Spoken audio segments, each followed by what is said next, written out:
Alright, let's get this thing started with, we have these 23 words from it. Say the vocabulary. Larry. I love Larry. Let's first start these 10 words. Now, our first word is this word called fabricate. Basically means to create or make up something, or basically means to lie about something. So to fabricate something means to create something. And then later, the opposite of fabricate is to destroy something. Our next word is facetious. Basically means not meant seriously or literally. You know, like that in the movie Big Hero 6, when he was like, yeah, so then go find where it's supposed to go. And Baymax takes it literally, like when it's supposed to be facetious, he doesn't take it facetiously, he takes it literally.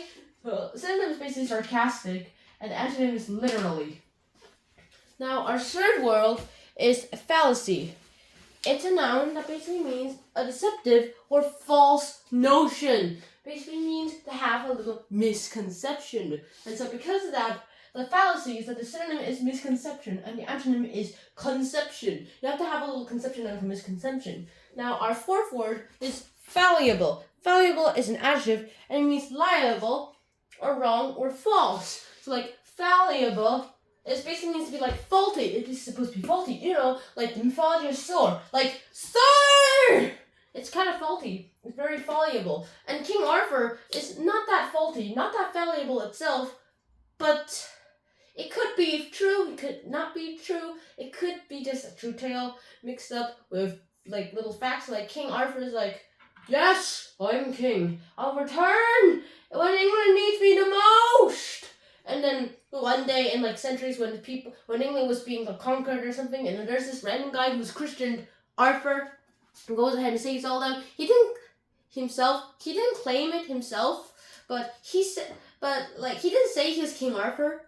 He didn't ever claim that, but I technically believe that if the legend's true, then maybe him.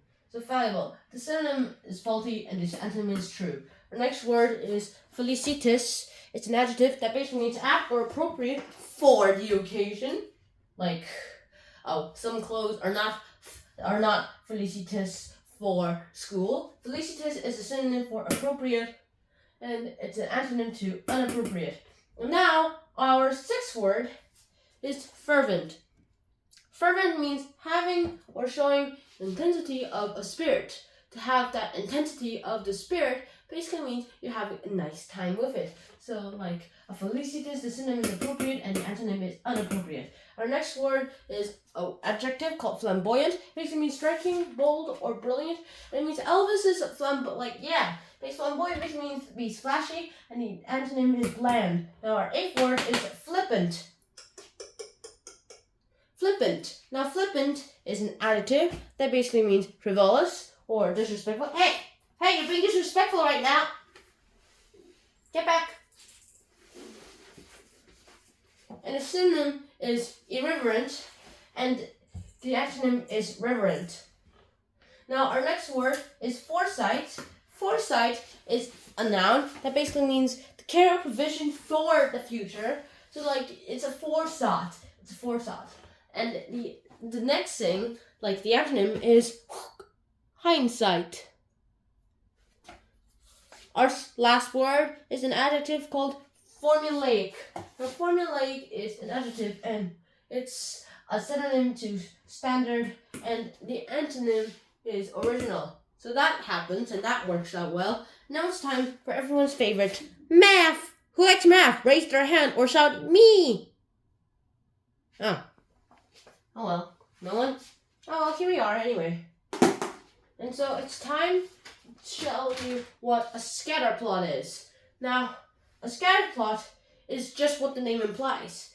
It's a plot that has dots on it that's scattered, like so. 3, 2, shoop!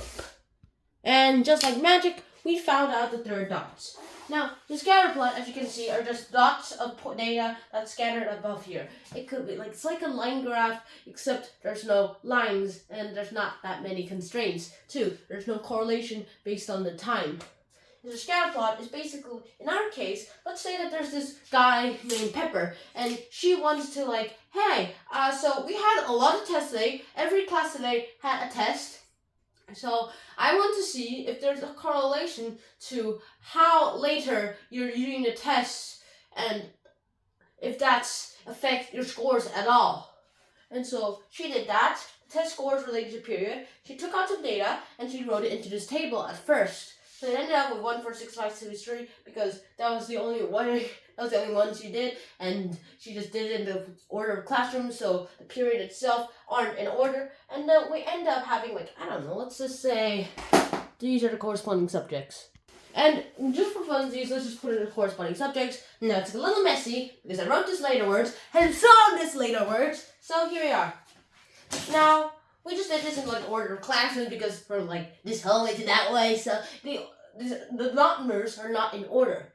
So in order to make them ordered, first of all, you're gonna create a graph. Now in the scatter plot graph itself, you like need the numbers. Oh, you're covering up. You're covering it up. I'll hug you. I'll hug you while I explain. So first of all, you need to write which data is on which axis. Now the period comes first, so we'll just assume that this is the x-axis.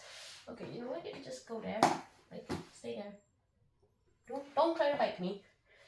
And since the period is the x-axis, you end up with it turning into the x-axis. So here are the data points, and as you can see, the numbers go from 1 straight through 6. And so 1 is our minimum, and 6 is our maximum. So we'll end up with 1 here, 6 here, and all the numbers in between. We usually like to do this because right now we're using quantitative data. And next, we have the scores. Since they're not also ordered either, but we don't care about that. We care about the period itself. So 1, we go up to a 90%, roughly there. 2, the second period, we have 100%. The third period, it just goes to like an 87%. It was a little bonkers. The fourth period is 97%. The fifth period is 84%. And the sixth period is 85%. Close enough. And from here on, you can like go ahead and look at correlations. Now, correlations are what it seems to be like. Like, is it positive? Is it, if we like draw the line of best fit, a line that is like at equal distance from each point, line of best fit? Will it like look? Does it look like it's going in a positive direction, or do you think it's like going into a negative direction? Is it going positive or negative, or is it like just like random correlations, or like there's no line, like there's not here, there's not there, there's not there, there's not there, there's not there, there's not there. Yeah, literally those are no correlations. And like you have to draw a line of best fit to see what the correlation is. If you draw a line of best fit and it goes upwards, then that's a positive correlation. Good if the y-axis is money and the x-axis is time. And if you draw the line of best fit and it goes into a negative position, then you go ahead and it seems to be that the negative position, well, it's really bad if your y-axis is money and your x-axis is time. Opposite if your y-axis is time, your x-axis is money. And then if there's no correlation, then it just seems that you get random tips and like you get random data every now and then. However, here there's not that much of a difference other than the fact that we go small and we keep going high until we go down low. So I'm gonna have to say that this thing does not really have a correlation. So test scores related to periods. Test score, the period has nothing to do with your test scores. Basically means study harder if you want these to go here, want this to go here, and want this to go here, and want this to go here. And now it's time for testing time. Now I'm going to sit down here and actually say the words today. Now firstly, here, fabricate. I'm going to fabricate a new universe. Shut down to the last atom. Born out of blood. They'll never know it, because you'll never be there to tell it. And now, our next word is facetious. Facetious. Hero facetiously said, well done, go, fine, where the microphone wants to go to. Baymax. Okay, takes it literally. Baymax? Baymax, why are you doing it literally? Now, third, fallacy. That's a fallacy, Mr. Tutter, because there's no actual proof that King Tut did tutting. There's no proof that tutting even existed in ancient Egypt. Our next word is valuable. That King Arthur legend is valuable. It might be true, but we're not entirely sure about that itself. Felicitas. You have to have Felicitas clothing if you're gonna go to school, because if you're not gonna have Felicitas, if you're not gonna wear Felicitas clothing at school, then you're not going to be able to do loads of things. Number 6, fervent. Fervent. You have to be fervent to live a good and healthy life with your pet, with your pet, with your pet. Next word is flamboyant. Why is he so flamboyant? It's just that he just wants to do it so that he'll be able to earn money with. Newspaper will give him enough money to go buy his new video game. Oh.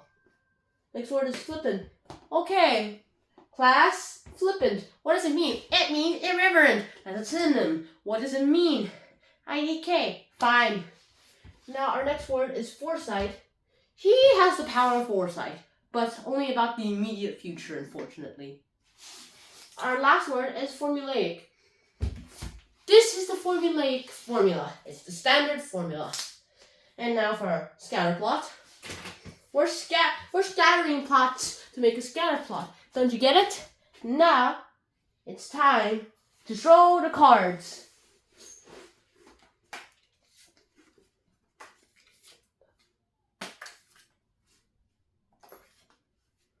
Crazy here, isn't it?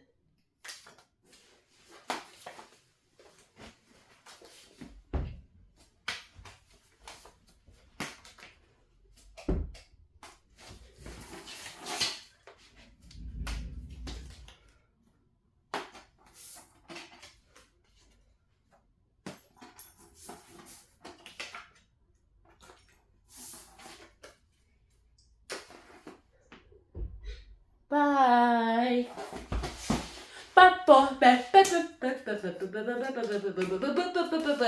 Ta-da!